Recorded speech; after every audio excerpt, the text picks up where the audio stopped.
Hey guys, today I'm going to be talking about self-discipline, what it is and how to build it. Let's get into it. So first of all, there's one thing that I want to get straight. Self-discipline is not motivation.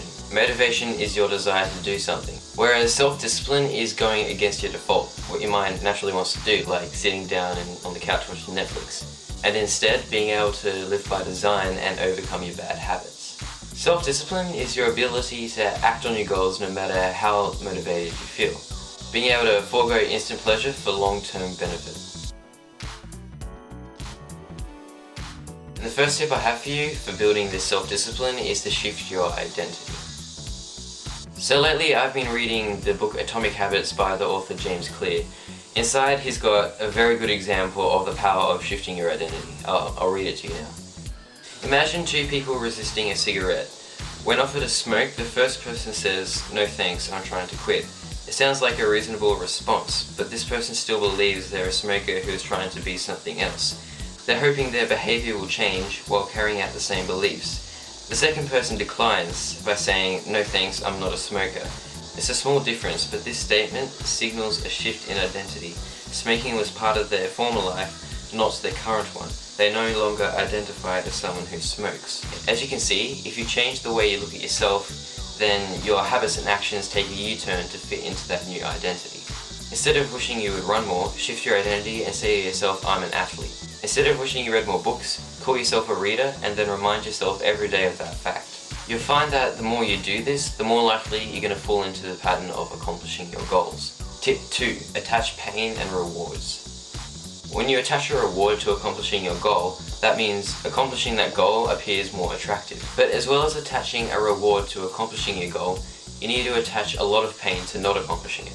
The YouTuber Thomas Frank challenged himself to read a certain amount of pages per day, and if he didn't do it, he would pay his friend a certain amount of money. So putting money on the line is a great way to attaching pain to not accomplishing your goal.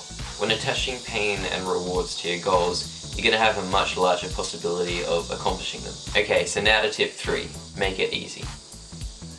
One great way to make it easier for yourself is to prepare beforehand. For example, if you want to go to the gym each morning, you could try by putting your clothes out the night before, or even better, wearing them in bed. When you do this, you're going to make it a lot easier to discipline yourself to go to the gym. So something that I try to discipline myself to do each morning is to drink a whole glass of water.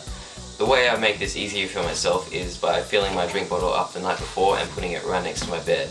Instead of having to go downstairs each morning and fill my glass up, as soon as I wake up, my glass is there on my bedside table. So if you prepare yourself beforehand, you're much more likely to accomplish your goal. So another great way to make it easier for yourself is to create reminders. For an example, I try to do a workout each day at noon, so once my reminder goes off, I just stop my work and go and do my workout. And you don't have to use an app on your phone to remind yourself to do things.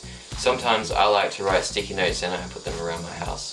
Another good example is if you need a vacuum, you can put your vacuum cleaner in clear sight.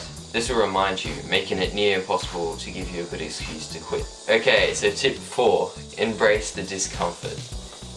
So a few months ago, I decided to start a new habit, and that was having cold showers for 1 year straight. And I'll be doing a video on that when I'm done, so stay tuned, can't wait to show you. At first it was terrible, it felt like someone had just dumped you in Antarctica. But if you stay strong and embrace that discomfort, once you hop out of that shower, you feel this amazing feeling. You feel fresh and ready to start a new day. A lot of the time, you can find this amazing feeling on the other side of suffering and discomfort. A feeling that makes the pain worth it. That's why I schedule my exercise all throughout the day. Bike ride in the morning, workout at noon, and basketball practice closer to the evening. Once I push through that initial discomfort of riding up that hill, afterwards I get this amazing feeling of accomplishment. As well as building my self-discipline, I'm also motivating myself by accomplishing something that I really didn't want to do. This motivation kickstarts me into working on this YouTube channel and giving you guys my best. Okay, so tip number 5. Practice your self-discipline by building habits. Practice makes perfect, right? So building habits is a great way to start building your self-discipline. Start with a list of habits that you'd like to try, and one at a time, build those habits. Show up every day and you'll find that it gets a lot easier. And this is because you're building that self-discipline muscle inside of you. And if you want a list of habits to try, start with the essentials like getting longer sleep, eating healthier food, and doing more exercise. If you show up every day and practice building those habits, then you'll find that your self-discipline will also increase. So tip number 6, get back up again. All of us fail sometimes, but you shouldn't let those failures stop you from accomplishing your goals. Instead, get back up and keep going. If this is in the case of starting a new habit, like working out every day, you should try implementing Matt D'Avila's 2-day rule. If you miss one day, then make sure you don't miss the next day, because then you might forget about your goal entirely. Every habit that I track, I make sure I implement this rule. So to sum it all up, here's the tips. So tip 1, shift your identity. Tip 2, attach pain and rewards. Tip 3, make it easy. Tip 4, embrace the discomfort. Tip 5, practice your self-discipline by building habits. And finally tip 6, get back up again. Anyway guys, if these tips have helped you, please leave a like. Also subscribe if you haven't done so already, and click the bell icon so you get notified each time I upload. Also share this video with your friends if you think they might benefit from it too, and I'll leave some videos here and here for you to watch. And apart from that, see you next time. Cheers.